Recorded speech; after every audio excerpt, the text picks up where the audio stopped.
하나님께서 이스라엘 백성들에게 십계명을 주시고 그리고 율법을 주십니다.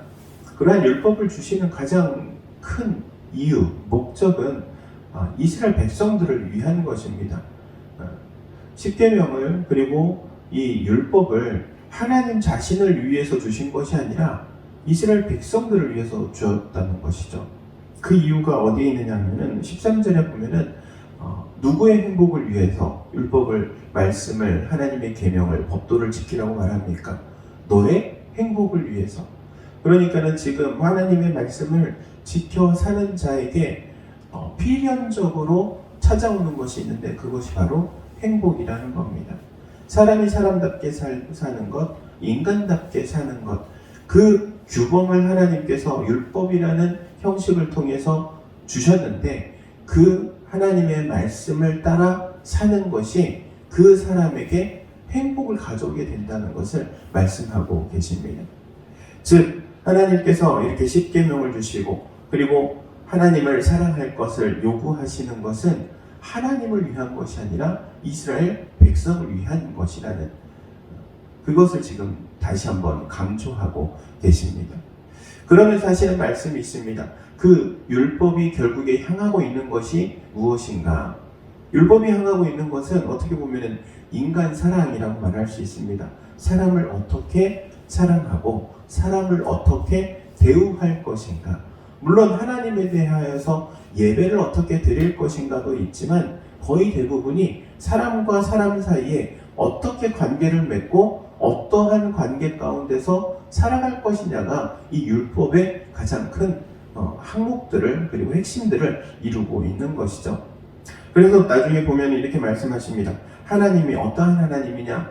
하나님은 사람을 외모로 보지 않으시고 뇌물도 받지 않으시고 그리고 고아와 과부, 소외된 자, 나그네를 사랑하신다 이렇게 말씀하십니다. 그러니까는 오늘날 많은 사람들은 강이라고 하죠. 강한 사람 앞에서는 약해지고 약한 사람 앞에서는 강해지고 갑질하는 보통 인간의 본성이라고 말합니다.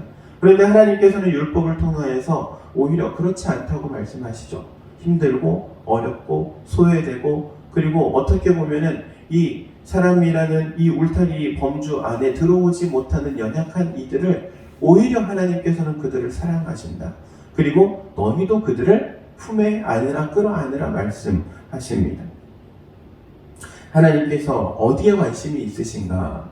바로 수혜받은 이들을 그리고 힘들어하는 이들, 어려운 이들, 공동체 안에 들어오지 못하는 이들을 하나님께서 더 특별히 사랑하신다는 사실을 말씀하시며 이스라엘 백성들에게 그들을 품을 것을 명령하십니다. 이것이 바로 율법 안에 핵심을 이루고 있는 내용이라고 말할 수 있는 것이죠. 사랑하는 성도 여러분, 우리가 이 땅을 살아가면서 잊지 말아야 할 것, 너무나도 간단한 삶의 원리입니다. 하나님을 사랑하고 또 이웃을 사랑하는 것. 이웃을 사랑하되 내 몸과 같이 사랑하라는 것은 내가 나 자신도 사랑할 뿐만 아니라 나 자신을 사랑하는 것처럼 이웃에 대하여서도 배려하고 또 관계를 맺고 사랑하라는 것이죠. 이것이 바로 율법이 우리에게 주시는 가장 핵심이며 그것을 지켜 행할 때 우리의 삶이 행복해진다 말씀하시는 것이죠. 사랑하는 성도 여러분, 하나님의 말씀 통하여서 여러분의 삶이 행복해지기를 주의 이름으로 축원드립니다. 기도하도록 하겠습니다. 사랑과 은혜가 충만하신 하나님, 은혜를 구합니다. 우리가 하나님의 말씀을 따라 살아가기 위하여서 또한 순종이 요구될 때가 많이 있습니다. 우리의 육신의 생각 그리고 또한 우리가 살아왔던 삶의 방식과 습관 때문에 하나님의 말씀을 온전히 지키지 못하고 행하지 못할 때가 많이 있습니다.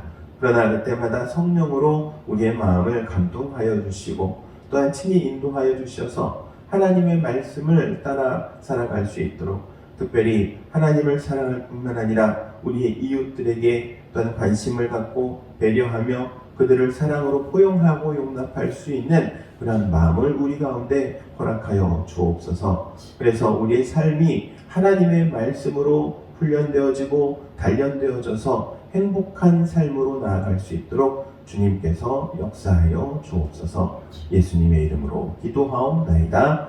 아멘.